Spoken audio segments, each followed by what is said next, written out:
मुख्यमंत्री के पास सारे डेटा रहते हैं, सारे आंकड़े रहते हैं और मुख्यमंत्री अगर इस प्रकार की बात करते हैं तो बड़ा मतलब गलत लगता है, क्योंकि जो डेमोग्राफी चेंज होने की बार बार ये बात बोलते हैं, आंकड़े उसके विपरीत हैं।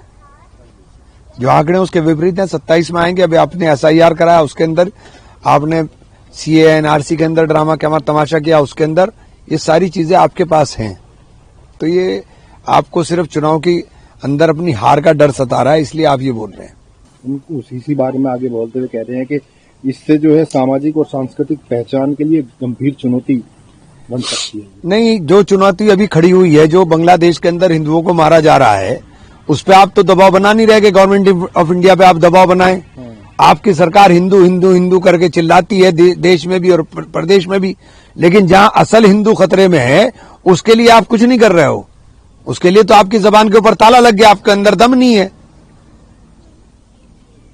अभी कांग्रेस जो समिति की एक बैठक हुई है, उसमें राहुल गांधी जी, खड़गे जी ने एक प्रेस कॉन्फ्रेंस भी की है।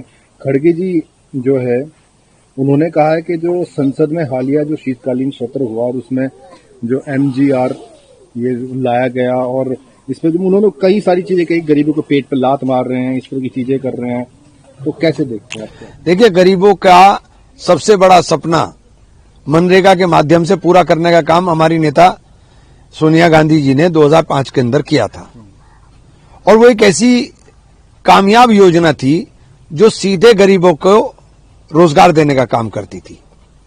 उस पूरी योजना को इन्होंने फलीता लगा दिया और वो योजना का जो पैसा 1,11,000 करोड़ रुपया के करीब उसके अंदर बजट एलोकेशन हो रहा था, वो 1,11,000 करोड़ रुपया अब गरीबों के पास नहीं जाएगा। वो पैसा अब बड़े बड़े लोगों की जेब में जाएगा। देश के जो गरीब हैं उनको नफरत के नाम पर उलझा दिया कि तुम धर्म के नाम के ऊपर, जाति के नाम के ऊपर, नफरत के ऊपर राजनीति करते रहो और नफरत के एजेंडे पर चलते रहो और हम खामोशी के साथ काम करेंगे और देश को कंगाल करके छोड़ेंगे। ये इनका मोटो है। उन्होंने ये भी कहा न केवल गरीबों के पेट पर लात मारी है बल्कि उनकी पीठ पर छुरा भी घोंपा है। हाँ, जब आप गरीबों का नाम लेकर के बातें करते हो, नाम आप गरीब का लोगे, कर्जा आप अमीरों का माफ करोगे। पूरे देश के किसान पर 8.5 लाख रुपए का 8 लाख करोड़ का कर्ज है। उसके लिए तो आप सोचते भी नहीं, बात भी नहीं करते। एक ही झटके में 16.5 लाख करोड़ रुपया आप उद्योगपतियों को और पूंजीपतियों का माफ कर देते हो।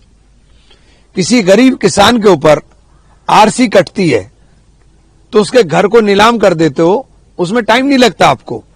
लेकिन जो हजारों हजार करोड़ रुपया लेकर के उद्योगपति बैठे हुए हैं उनके ऊपर आपकी आंख भी टेढ़ी नहीं होती।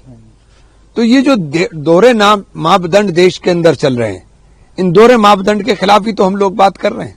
उन्होंने इसी बीच में महात्मा गांधी जी का भी नाम लिया और कहा कि ये सरासर उनका अपमान भी है।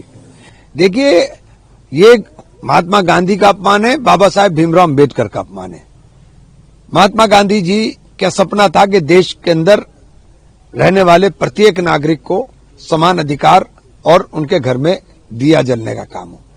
बाबा साहेब ने संविधान के माध्यम से इसको सुनिश्चित करने का काम किया। तो ये दोनों का अपमान है। आप गरीब के पेट पर लात मार रहे हो। शिक्षा आपने देश में इतनी महंगी कर दी कि गरीब आदमी शिक्षा का सपना रह जाएगा। तो जो सपना देख करके हिंदुस्तान आजाद हुआ था, क्योंकि जंग आजादी में तो आपकी विचारधारा ने कुछ किया नहीं, तो फिर आप गुलाम बनाना चाहते हो। आपके नेता हैं दिग्विजय सिंह, वो सोशल मीडिया पर अपना प्रेम दिखा रहे हैं प्रधानमंत्री मोदी के लिए। उन्होंने एक फोटो, बहुत पुरानी फोटो साझा की और उस पर लिखा कि RSS का जमीनी स्वयंसेवक और बीजेपी का जमीनी कार्यकर्ता नेताओं के चरणों पर बैठकर CM और PM बन गया। यह होती है संगठन की ताकत। नेताओं के चरणों पर बैठ के आप उनके भाव को समझिए ना, भाव को समझिए जो उन्होंने कहा है।